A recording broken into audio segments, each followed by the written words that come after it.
Welcome back to the Evans Garage. Today we're going to be installing a fluid damper onto Old Blue, my 1993 Dodge W250. So the stock harmonic balancers in these trucks are an elastomeric rubber style.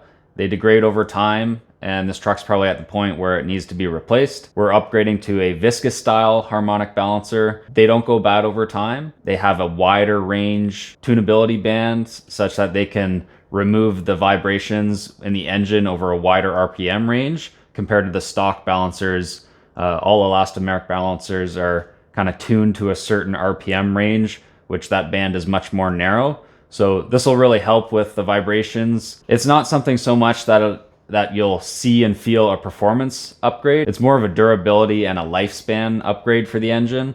So over time, we can ensure that this engine's not going to have any sort of failures, especially for the main bearings if that elastomeric rubber dampener failed. In this case, when we put the viscous damper on, it'll last a long time and we won't have to worry about it, especially if we start doing power mods and stuff like that. So here's everything that comes in the fluid damper kit. We've got the harmonic balancer itself. We have a crankshaft position sensor relocation bracket, and then we have a harness that's included if we need to extend the location of that sensor. Okay, so to remove the old balancer, I'm going to start by taking off the fan belt. The stock fans have one opening that's larger than the others, so find that opening. It's right here. Go down to your tensioner and there's an opening for a 1/2 inch drive breaker bar, and now we can pull the whole belt off.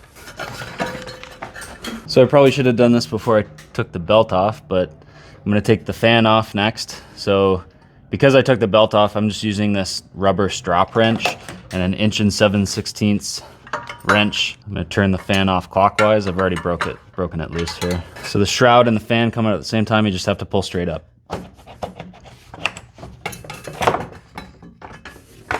So here's a quick look at the area without the fan and the shroud in the way. So I'm gonna pull off the crankshaft position sensor next. I'm going to end up having to relocate this anyways, so I'm gonna get that out of my way first. Then we'll pull the balancer bolts off after that. So there's two 13mm nuts on the crankshaft position sensor. So we'll stick this up and out of the way for now until we reroute it after the new balancer's on. A couple spacers on the old sensor. Looks like there's two long studs that go right into the front of the timing case. And I'm just using a 10mm ratchet wrench to get these two studs off.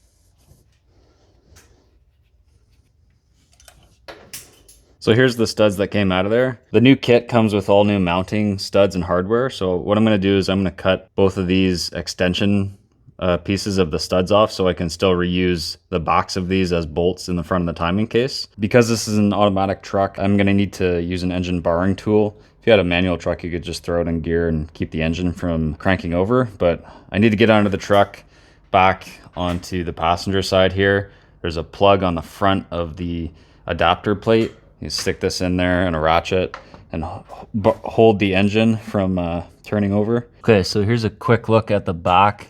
All right, so you can see where I have my ratchet there and the barring tool just on this side of the adapter plate. Got a ratchet in there, and it's essentially just gonna bump up against something while I'm loosening the harmonic balancer bolts on the front of the crank.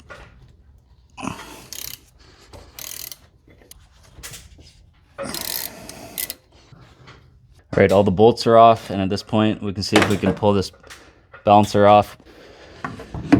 Okay, so here's a quick comparison of the old balancer and the new balancer. You can see the new balancer is wider in diameter. It's also thicker. New balancer is also quite a bit heavier compared to the old one here. Same bolt pattern. You can see here is the elastomeric rubber on the old one. Condition, not too bad for its age, but you can definitely see some cracking here and down here. And then on the back side, it kind of looks like it's shrunk towards the inside of the metal. So definitely due for replacement, and this is a great upgrade. Okay, and here's the fluid damper going on.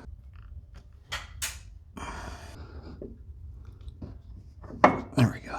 So I'm going to be reusing the stock bolts. It doesn't say anything in the factory service manual that these are torque to yield bolts, so I'm just going to be reusing these. Fluid damper does sell aftermarket bolt kits that are higher strength, and they also sell pin kits that you can pin the front of your crankshaft if you had a high performance application or high RPM application, and you didn't want to risk shearing these bolts. So I'm just checking here with the old crankshaft position sensor mounting location studs. They don't actually look like they interfere on the balancer, but I'm gonna cut them off anyways, because that would likely make installing and removing the drive accessory belt here a little bit more difficult. So I'm going to cut them off just at the heads here and use these as bolts instead. And then the new crankshaft position sensor mounting bolts go on this side on one of these bolts. This is on the driver's side of the engine. For the new crankshaft position sensor, this bolt right down here on the corner, and then one on the front of the timing cover here that we're going to remove and put in. There's two studs that come with the new crankshaft position sensor mounting. So they look like this. One goes in down here, the other one here, and then this bracket goes on the front of it, kind of like this. So I'll take those two stock bolts out of those locations, and then we'll dry fit up the bracket to make sure everything fits nice. All right, so we'll put the studs in next. I just put a bit of black RTV on them.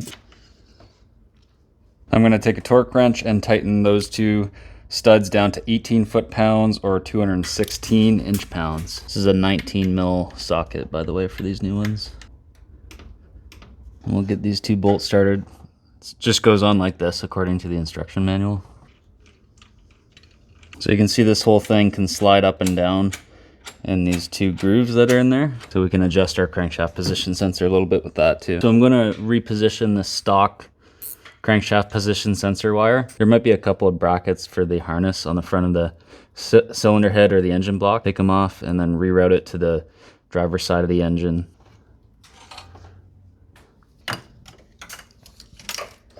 So it looks like this entire wire harness is going to be more than long enough, so I don't think we're going to have to extend this harness. All right, so I've got things dry fitted down here. You can see just how things are oriented. I tried flipping the bracket around too, but for some reason this dry fit, I can't get the crank position sensor to not touch the balancer. So I might have to notch out either the sensor hole a little bit or something on the bracket to make it slide a little bit further away from the balancer. It's not off by much, but it is touching. So I've put some blue thread lock on these harmonic balancer bolts.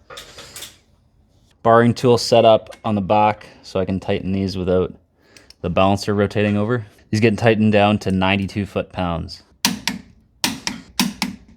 So the balancer is all torqued up, and now we can move on to finalizing the crankshaft position sensor.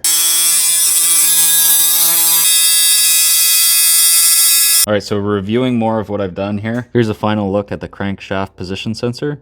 I ended up having to use a file on both the sensor holes as well as this metal bracket holes just to take it, make the gap large enough between the outside of the balancer and the sensor here. That gap has to be between 0.049 and 0.051 inches. So use a set of feeler gauges, get it in the right spot, and then I just used a little bit of blue Loctite on all four of those bolts and tighten them up snug. So now that gap is set.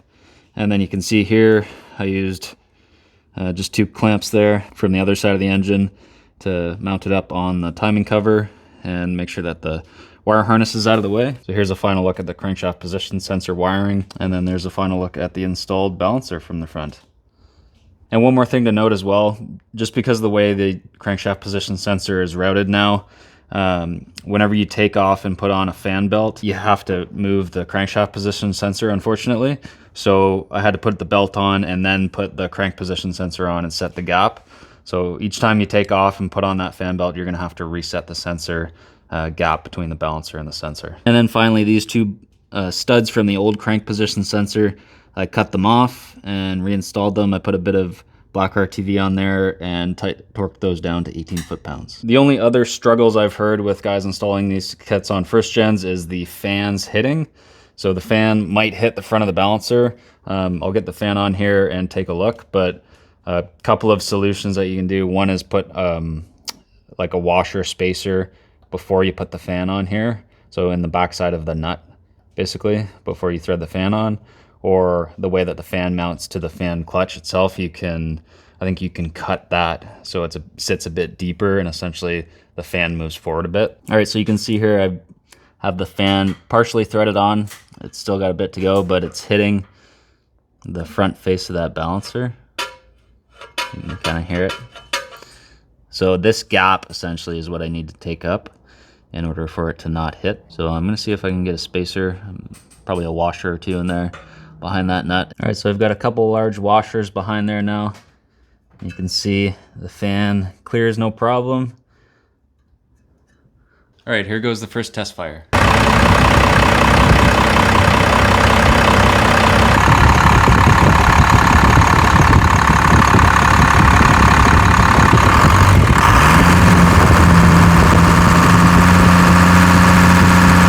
Okay, so I just finished up with about a 20-minute test drive. First impressions with the fluid damper. I think the truck sounds a little bit like smoother. The idle sounds a bit smoother. Feels like the revs, as you're getting up into the RPMs, that transition is a little smoother than it was before. It might just be like a placebo effect after installing it, as is with most things, especially when you don't have a dyno or some sort of device to measure what the actual change is. I do think it's a good upgrade for a 12-valve Cummins engine, especially in these old trucks. Original dampers are getting quite old. So if you're considering replacing your harmonic balancer, check out Fluidampr. They have some great products. And if you're looking to install one into your first gen, then hopefully this video helps you. Thanks for watching. Cheers.